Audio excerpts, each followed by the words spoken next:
हरे कृष्णा। ओम अज्ञानतिमिरान्धस्य ज्ञानाञ्जनशलाकया चक्षुरुन्मीलितं तस्मै श्रीगुरुवे श्रीचैतन्यमनोभीष्टस्थापितये भूतले स्वयं सदादेशं हे कृष्ण करुणा सिंधु जगत्पते गोपेश गोपिकाकान्त राधाकान्त नमस्ते तप्त कांचन गौरांगी राधे वृंदावनेश्वरी विशुभानुसुते देवी प्रणमामि। वाञ्छाकल्पतरुभ्यश्च कृपा सिन्धुभ्यो पतितानां पावनेभ्यो वैष्णवेभ्यो नमो नमः। अनंतकोटि वैष्णव वृंद की जय। श्री नामाचार्य हरिदास ठाकुर की जय। श्री यमुना माते की जय। तुलसीदेव महारानी माते की जय। श्री श्री गौरनिताय भगवान की जय। श्री श्री कृष्ण बलराम जी भगवान की जय। श्री श्री ललिता विशाखा श्री श्री राधा श्याम सुंदर जी भगवान की जय। ओम नमो भगवते वासुदेवाय। हम लोग आज कृष्ण इस अध्याय के ऊपर चर्चा करेंगे। कृष्ण अध्याय, ये जो स्थान है ये एक ऐसा स्थान है जहाँ जिन्होंने प्रभुपाद महाराज को इस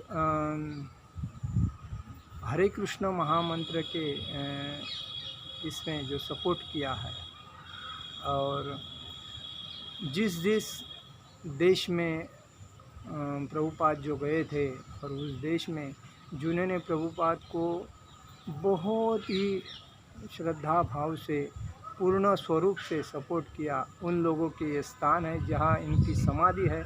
अलग अलग देशों के हैं, पाश्चिमात्य देश के जो वैष्णव भक्त थे, जो प्रभुपाद को ज़्यादा पसंद करते थे और भागवतम का प्रचार कर रहे थे, उन्होंने अपने अपने देश में भागवत गीता का, भागवतम और कृष्ण भक्ति का जो प्रचार किया, उनकी ये स्थान है। और ये महत्व का स्थान है वृंदावन का, जो उसमें हम लोग आज चर्चा करेंगे। आज हम लोग कृष्ण भगवान के ऊपर चर्चा करेंगे। कृष्ण भगवान जी जब द्वारका में गए थे तभी उनके ऊपर जो बात करेंगे।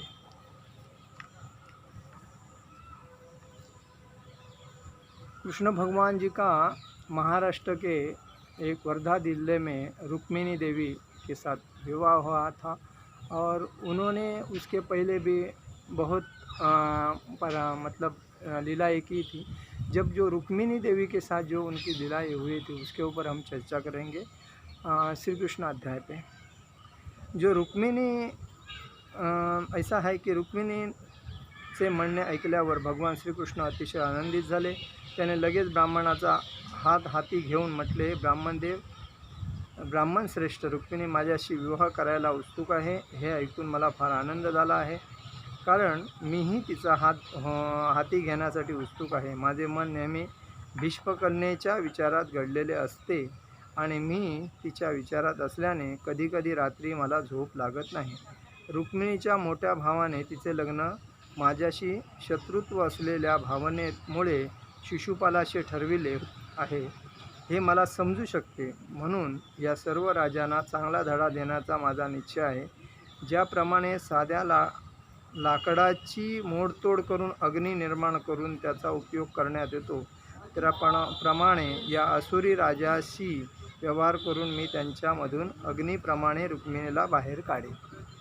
हे कोण म्हणाले? श्रीकृष्ण म्हणाले। कारण श्रीकृष्ण भगवान रुक्मिणीचा एकच निश्चय होता की मला कृष्णांबरोबरच, पुरुषोत्तम कृष्णांबरोबरच लग्न करायचं आहे, बाकी कोणाशी लग्न करायचं नाही। भरपूर राजा येऊन गेले, त्यांना मागणी घालून गेले किंवा त्यांना पसंत करून गेले, पण ती म्हणत होती पूर्ण पुरुषोत्तम कोण आहे, ह्या विश्वाचा सर्वश्रेष्ठ असा व्यक्ती कोण आहे, तर कृष्ण भगवान, आणि कृष्ण भगवानच मला योग्य सांभाळू शकतात आणि मी त्यांच्याशी लग्न करू शकते। ह्या उद्देशाने तिने कृष्ण भगवानांशी लग्न करण्याचं ठरविलं। रुक्मिणीच्या विवाहाची विशिष्ट स्थिती कळल्यामुळे श्रीकृष्ण ताबडतोब निघण्यासाठी उत्सुक झाले। आपला सारथी दारुक याला त्याने आपल्या रथाला घोडे जुंपण्यास आणि विदर्भाच्या राज्यात जाण्याची तयारी करण्यास आज्ञा दिली। ही आज्ञा ऐकताच सारथ्याने श्रीकृष्णांचे 4 खास घोडे आणले आणि घोड्यांची नावं आणि वर्णने पद्मपुराणात दिलेले आहे. पहिला शैभ हिरवट रंगाचा होता, दुसरा सुग्रीव धुक्यासारखा धुसर होता, तिसरा मेघपुष्प मेघासारखा रंगाचा होता आणि शेवटचा बलाहक राखी रंगाचा होता. हे घोडे श्रीकृष्ण भगवान यांच्या रथाला जोडलेले होते. घोडे जुंपल्यावर आणि रथ निघण्यासाठी सज्ज झाल्यावर श्रीकृष्णाने ब्राह्मणाला वर चढण्यासाठी मदत केली आणि आपल्याजवळ बसायला जागा दिली. लगेच ते द्वारकेतून निघाले आणि एका रात्रीत विदर्भ देशात येऊन पोचले. द्वारकेचे राज्य भारताच्या पश्चिम भागात वसलेले होते आणि विदर्भ पूर्व दक्षिण भागात होता. त्यांच्यात 1000 मैलापेक्षा कमी अंतर नव्हते, पण घोडे इतके वेगवान होते की कुंडीन नावाच्या शहरी आपल्या इष्टस्थळी एका रात्रीत फार तर 12 तासात ते झोपले. भीष्मक राजा आपली मुलगी शिशुपालाला देण्याचा फारसा उत्सुक नव्हता, परंतु भीष्मक राजा हा कोण आहे? रुक्मिणीचे वडील. विवाह जमविण्याच्या आपल्या ज्येष्ठ मुलामुळे वरील प्रेमळ लोभापोटी विवाहाचा ठराव मान्य करणे त्याला भाग पडले होते. कर्तव्य म्हणून विवाह सोहळ्यासाठी तो नगर शोभित करीत होता आणि लग्न सोहळा सिद्धीला नेण्यासाठी कळकळीने काम करीत होता. रस्त्यावर सर्वत्र पाणी शिंपडले होते आणि नगर उत्तम तऱ्हेने स्वच्छ करण्यात आले होते. भारत उष्णकटिबंधात असल्यामुळे वातावरण नेहमी कोरडे असते. यामुळे लहान मोठ्या रस्त्यावर नेहमी धूळ साचते, म्हणून दिवसातून एकदा तरी त्यांच्यावर पाणी शिंपडावे अशी संस्कृती आहे. कलकत्त्यासारख्या मोठ्या शहरात ते दिवसात 2दा करावे लागते. कुंडिनातले रस्ते रंगीत ध्वजा पताकांनी सजविले होते आणि विशिष्ट नाक्यावर कमानी उभारल्या होत्या. संपूर्ण शहर छान सजविले होते. धुतलेली स्वच्छ वस्त्रे धारण करणाऱ्या, चंदनाच्या ओटी सजलेल्या व मोत्याचे फुलांचे हार घातलेल्या स्त्री पुरुषामुळे शहराचे सौंदर्य वाढले होते. सर्वत्र धूप जळत होता. अगरूसारखे सुगंध वातावरण सुवासित करीत होते. पुरोहित आणि ब्राह्मणांना मिष्टान्न भोजन दिले जात होते आणि विधींना अनुसरून त्यांना पुरेसे द्रव्य व गायी दान देण्यात आल्या होत्या. अशा तऱ्हेने ते वैदिक सूत्रे म्हणण्यात दंग होते. राज्यकन्या रुक्मिणी देवी अतिशय सुंदर होती. ती अत्यंत स्वच्छ असून तिचे दात सुंदर होते. तिच्या मनगटावर मंगल कंकण बांधलेले होते. तिला अंगावर विविध प्रकारचे अलंकार होते आणि शहरातील ऊर्ध्व व अधोभागावर अंगावर धारण करण्यासाठी रेशमी शालू दिला होता. विद्वान ब्राह्मण सामवेद, ऋग्वेद, यजुर्वेदातील मंत्र म्हणून तिला संरक्षण देत होते. त्यानंतर त्याने अथर्ववेदातील मंत्र म्हटले आणि विविध ग्रहांच्या अशुभ युक्तीच्या शांतीसाठी त्यांनी अग्नी आहुती दिल्या. असे समारंभ करताना ब्राह्मण आणि ऋत्विज यांच्याशी व्यवहार करण्याचा भीष्मक राजाचा बराच अनुभव होता. त्याने ब्राह्मणाला खास करून मुद्दाम विपुल सोने, चांदी, गुळासह धान्य आणि सुवर्ण अलंकाराने सजविलेल्या गायी देऊन त्यांचा सत्कार केला होता. शिशुपालाचा पिता दमघोष याने आपल्या स्वतःच्या कुटुंबाला सौभाग्य लाभावे म्हणून सर्व प्रकारचे होमादिविधी केले.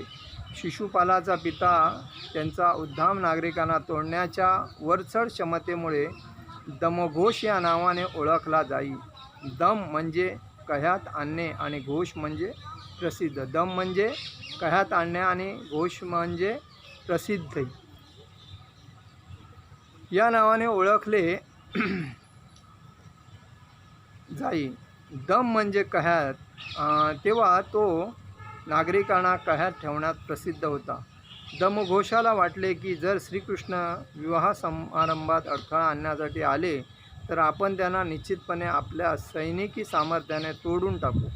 म्हणून निरनिराळे मंगलविधी केल्यावर दमघोषाने मदस्त्रवी म्हणून ओळखल्या जाणाऱ्या आपल्या सैनिकांच्या तुकड्या एकत्र केल्या. सुवर्णहाराने सजविलेले कित्येक हत्ती त्याने घेतले आणि तशाच रीतीने सजविलेले कित्येक रथ आणि घोडेही घेतले. असे भासले की दमघोष आपला पुत्र आणि इतर सहकारी यांच्यासह कुंडिन्याला विवाहाच्या निमित्ताने निघाल्याचे विसरून जणू काही मुखत्वे करून युद्ध करण्याच्या इराद्याने चालला होता.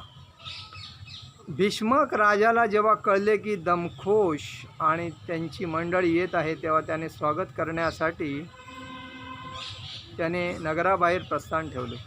नगराच्या वेशीबाहेर पुष्कळ बागा होत्या. त्या ठिकाणी स्वागत करून पाहुण्यांनी राहण्यासाठी व्यवस्था करण्यात आली होती. वैदिक पद्धतीने होणाऱ्या विवाहात वधूचा पिता वराकडील मोठ्या वराडाचे स्वागत करतो आणि विवाह समारंभात होईपर्यंत 2-3 दिवस यथायोग्य स्थळी त्यांच्या राहण्याची सोय करतो.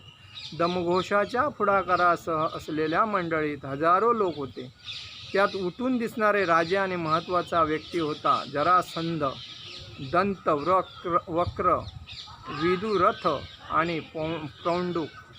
ही गोष्ट लपून राहिलेली नव्हती की रुक्मिणीचा विवाह श्रीकृष्णांशी होण्याचे अभिप्रेय होते, पण तिच्या मोठ्या भावाने रुक्मिणीने तिचे लग्न शिशुपालाशी ठरविले होते. रुक्मिणीने श्रीकृष्णाकडे दूत पाठविला असल्याच्या अफवेबद्दल थोडी कुजबुजही चाललेली होती. म्हणून कृष्ण रुक्मिणीला पळविण्याचा प्रयत्न करून गोंधळ माजवतील असा सैनिकांना संशय होता. ते जरी निर्भय नव्हते तरी मुलीला पळवून नेण्याला प्रतिबंध करण्यासाठी श्रीकृष्णांना चांगली टक्कर देण्याकरता ते सर्व तयार होते. श्री बलरामांना बातमी कळली की केवळ एका ब्राह्मणाबरोबर श्रीकृष्ण कुंडिन्याला जाण्यासाठी द्वारकेतून बाहेर पडले होते. त्याने असेही ऐकले की मोठ्या सैनिक संख्येनिशी शिशुपाल तिथे हजर होता. ते श्रीकृष्णांना चढाई करतील या शंकेने बलरामाने रथ, पायदळ, घोडे आणि हत्ती यांच्या बलवान सैनिक तुकड्या बरोबर घेतल्या व ते कुंडिन्याच्या सीमेवर येऊन थडकले. दरम्यान राजवाड्यात रुक्मिणी श्रीकृष्णांच्या आगमनाची अपेक्षा करीत होती, पण जेव्हा ते किंवा तिचा निरोप घेऊन जाणारा ब्राह्मणही दिसेना, तेव्हा ती चिंताग्रस्त झाली आणि आपण किती अभाग्य आहोत असे तिला वाटू लागले. माझा विवाह दिन आणि आजचा दिवस यामध्ये आता एकच रात्र उरली आहे आणि तरीही तो ब्राह्मण किंवा श्यामसुंदर यापैकी कोणी आलेले नाही याचे कोणतेही कारण मला निश्चित करता येत नाही. जवळजवळ निराशा झालेल्या तिला वाटले, कदाचित असंतुष्ट होण्याला श्रीकृष्णांना कारण मिळाले असावे आणि त्याने आपला हा चांगला प्रस्ताव नाकारला असावा. परिणामी तो ब्राह्मण निराश झाला असेल आणि परतला नसेल.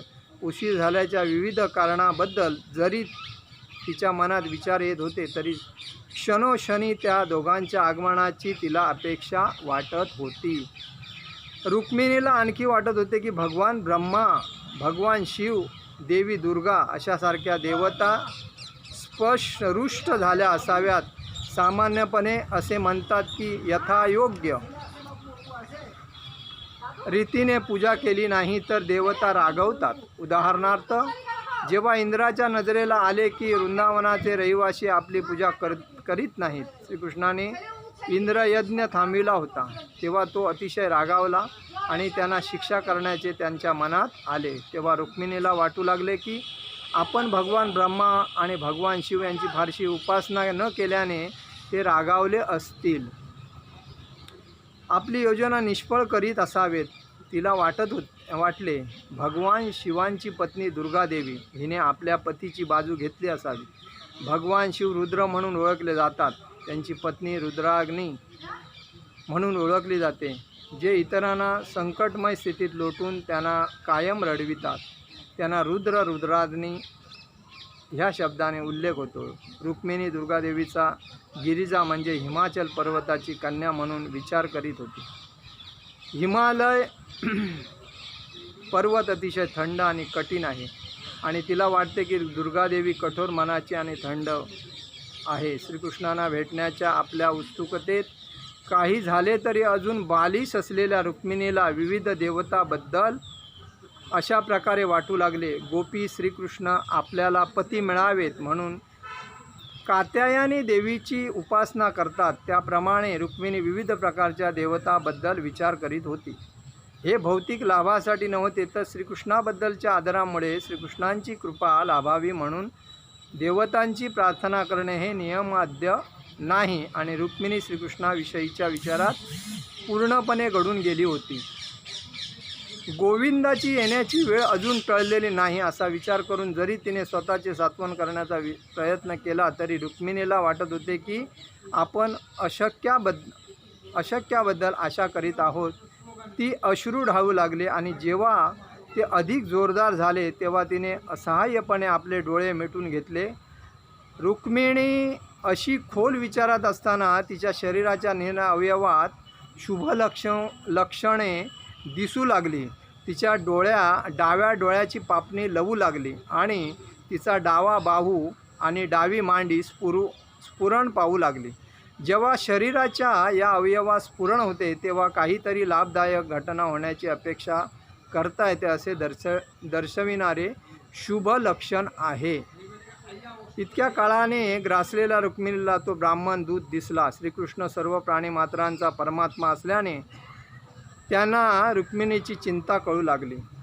म्हणून त्यांनी आपण आल्याचे तिला कळविण्यासाठी ब्राह्मणाला राजवाड्यात पाठविले. जेव्हा रुक्मिणीने ब्राह्मणाला पाहिले तेव्हा तिला आपल्या शरीराचे शुभसूचक स्मरण कळले आणि लगेच ती हर्षभरीत झाली. तिने स्मित केले आणि श्रीकृष्ण पोचले आहेत की नाही ते तिने त्या ब्राह्मणाला विचारले. ब्राह्मणाने उत्तर दिले की यदुकुलोत्पन्न श्रीकृष्ण आलेले आहेत. त्याने पुढे श्रीकृष्णाने न विसरता तिचे हरण करण्याचे वचन दिले आहे असे सांगून तिला आणखी धीर दिला. ब्राह्मणाकडील निरोपाचे रुक्मिणी इतके आनंदाने फुलून गेली की आपल्याकडील सर्व वस्तू त्या ब्राह्मणाला दान केल्या. म्हणजे शुभ ज्यावेळी संकेत किंवा बातमी मिळते त्यावेळीस आपल्या मनाला एवढा आनंद होतो त्यावेळेस तो व्यक्ती आनंदाची बातमी आणल्यामुळे त्या व्यक्तीला तिने आपले सर्व अंगावरील अलंकार त्या ब्राह्मणाला दिले. भेट वस्तू देण्यासाठी अनुरूप वस्तू न दिल्याने तिने केवळ आपले आदरपूर्वक अभिवादन त्याला अपूर्ण अर्पण केले. श्रेष्ठ व्यक्तीला आदरपूर्वक अभिवादन करण्याचा अर्थ असा की अभिवादन करणारा आदरणीय व्यक्तीला ऋणी आहे. दुसऱ्या शब्दात सांगावयाचे रुक्मिणीने सुचविले की ती सदैव त्या ब्राह्मणाची ऋणी राहील. आणि रुक्मिणीने काय ठरवले की ती सदैव त्या ब्राह्मणाची ऋणी राहील.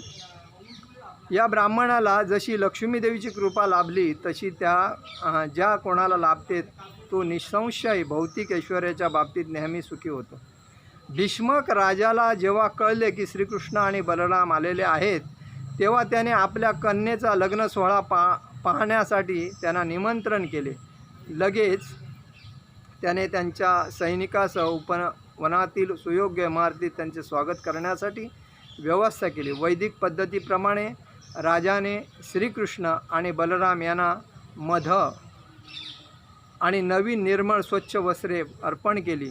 तो केवळ श्रीकृष्ण बलराम आणि जरासंधासारखे राजे यांच्याशीच तो आतिथ्यशील होता असे नव्हे तर त्याने कित्येक इतर लहान मोठ्या राजांचे त्यांचे वैयक्तिक बळ वय ऐहिक मालमत्ता यांना अनुसरून स्वागत केले.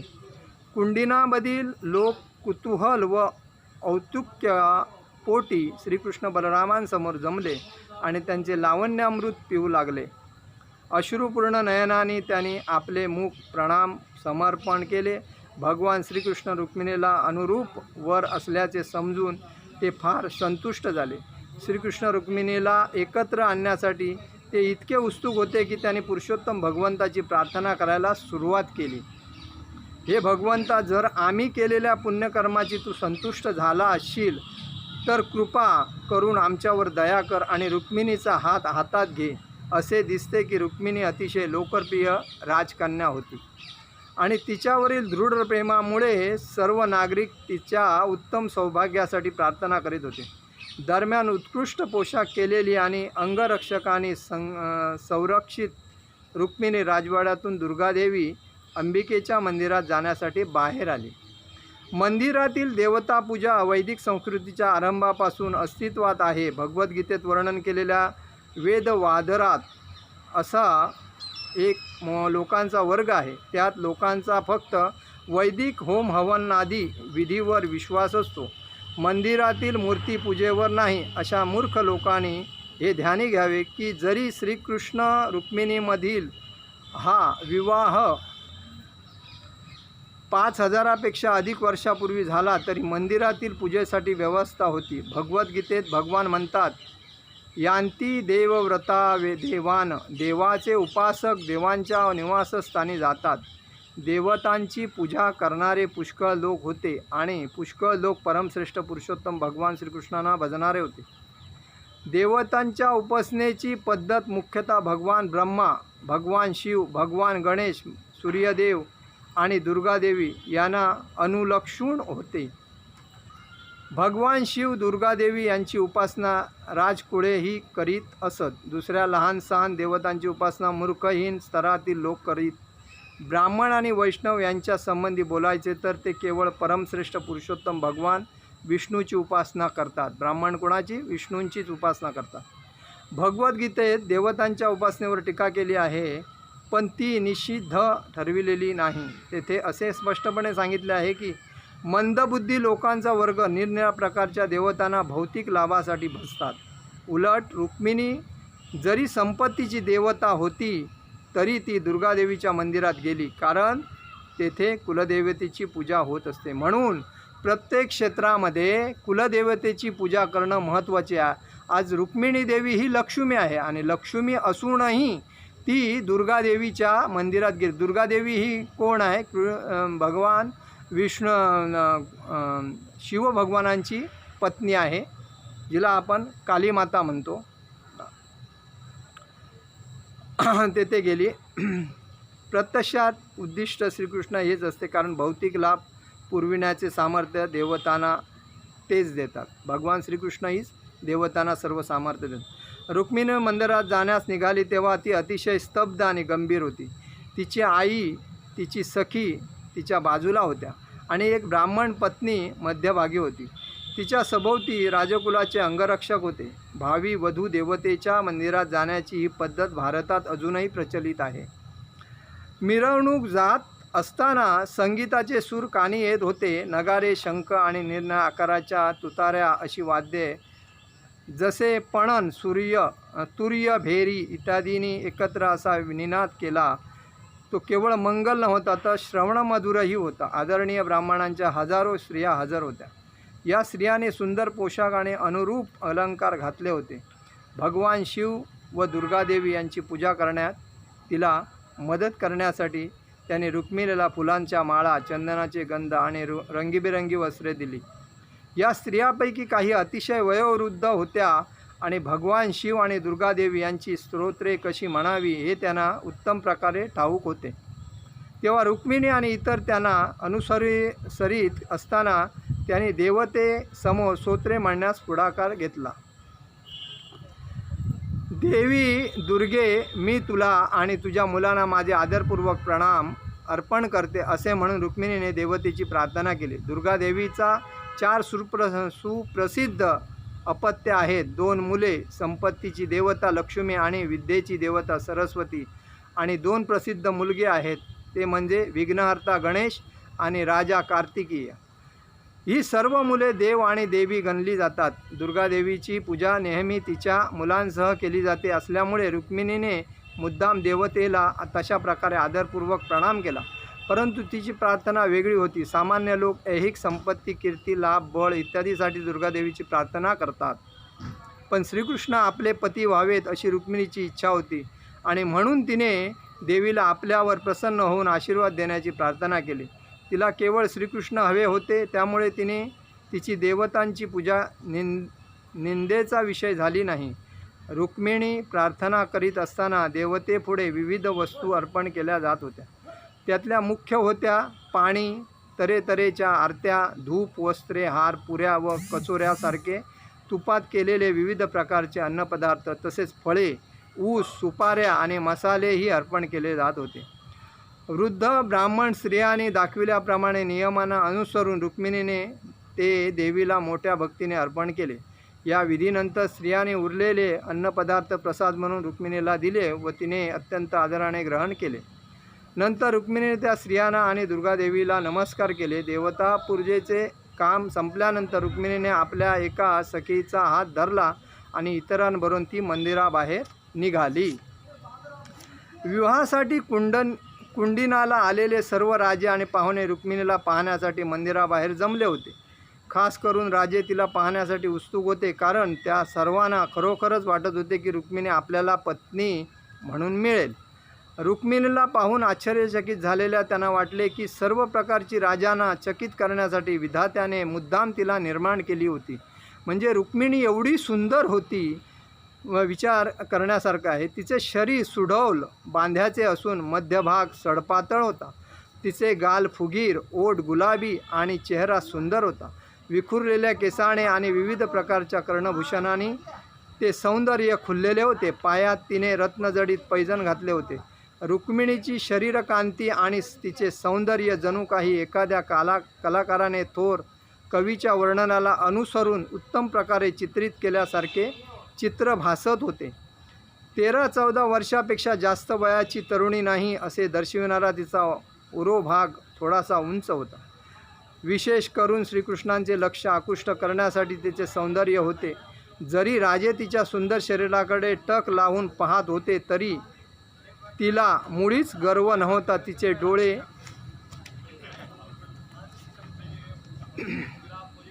चंचलपणे हालचाल करीत होते. जेव्हा ती मुग्ध बालिकेप्रमाणे अतिशय निरागस स्मित करीत असे तेव्हा तिचे दात कमळाप्रमाणे दिसत असत.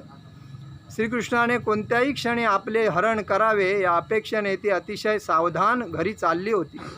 तिचे पाय पूर्ण वाढ झालेल्या हंसाप्रमाणे चालत होते आणि तिच्या पैंजणांचे घुंगरू अतिशय मंद आवाज करीत होते. पूर्वी सांगितल्याप्रमाणे तेथे जमलेले थोर पराक्रमी राजे रुक्मिणीच्या सौंदर्याने इतके भारून गेले की ते जवळजवळ मूर्छित झाले. कामविवश झालेले ते रुक्मिणीचा हात मिळण्याची व्यर्थ इच्छा करून तिच्या सौंदर्याशी आपल्या सौंदर्याची तुलना करू लागले. पण श्रीमती रुक्मिणी देवीला त्यांच्यापैकी कोणातही रस नव्हता. आपल्या मनात ती केवळ श्रीकृष्णाने येऊन आपले हरण करावे अशीच इच्छा करीत होती. आपल्या डाव्या हाताच्या बोटावरील अलंकार सारखे करीत असताना सहज तिची नजर राजाकडे गेली आणि अचानक त्यांच्यात श्रीकृष्ण असल्याचे तिला दिसले. रुक्मिणीने जरी पूर्वी कधीही श्रीकृष्णांना पाहिले नव्हते तरी ती सतत त्यांचे चिंतन करीत असे. तेव्हा राजामध्ये त्यांना ओळखणे तिला कठीण गेले नाही. दुसऱ्या राजाशी काही कर्तव्य नसल्याने श्रीकृष्णांनी लगेच रुक्मिणीला आपल्या गरुडाच्या प्रतिमेने अंकित ध्वज असलेल्या रथावर घेण्याची संधी साधली. नंतर रुक्मिणीला घेऊन निर्भयपणे सिंह कोल्यामधून हरिण घेऊन जातो त्याप्रमाणे सावकाश निघाले. दरम्यान बलराम यदुवंशाच्या सैन्यासह त्या ठिकाणी आले होते. श्रीकृष्णांकडून पुष्कळ वेळा पराभव अनुभवलेल्या जरासंधाने गर्जना करण्यास सुरुवात केली. हे कसे काय? कोणत्याही प्रतिकाराशिवाय कृष्ण आमच्यातून रुक्मिणीचे हरण करतो आहे. आम्ही धनुर्धारी पराक्रमी योद्धे असण्याचा काय उपयोग? राजानो, जरा पहा, या कृत्यामुळे आपली अब्रू आपण गमावीत आहोत. कोल्याने सिंहाकडून लूट हरण करावी तसे आहे. बघा, म्हणजे सांगण्याचं तात्पर्य काय, श्रीकृष्ण भगवानाने रुक्मिणीचे हरण कशा प्रकारे केले हे या अध्यायामध्ये आपण आज सांगितलेलं आहे. अध्याय हा अतिशय उत्कृष्ट आहे, कारण रुक्मिणी देवी ही फक्त कृष्णांशीच लग्न करायला तयार असल्यामुळे तिला बाकी कोणत्याही राजाशी पाहवत नव्हतं आणि ऐकवत नव्हतं. फक्त ती कृष्णावर प्रेम करत होती आणि त्याच्यामुळे बलरामांचा पूर्ण सपोर्ट होता श्रीकृष्ण भगवानांना. आणि कृष्ण भगवानाने ब्राह्मणाने दिलेल्या निरोपा ऐकून ते आले आणि रुक्मिणीला देवळातून घरी जाताना वाटेत आपल्या गरुड रथावर बसवून त्याने तिचं हरण केलं. अशा पद्धतीने कृष्ण भगवानाने रुक्मिणीचं हरण केलं. हरे कृष्णा कृष्णा कृष्णा हरे हरे, हरे राम राम राम हरे हरे. जगद्गुरु शिल प्रभुपाद महाराज की जय. परमपूज्य लोकनाथ स्वामी महाराज की जय. निताय गौर प्रेमानंदे हरि हरि.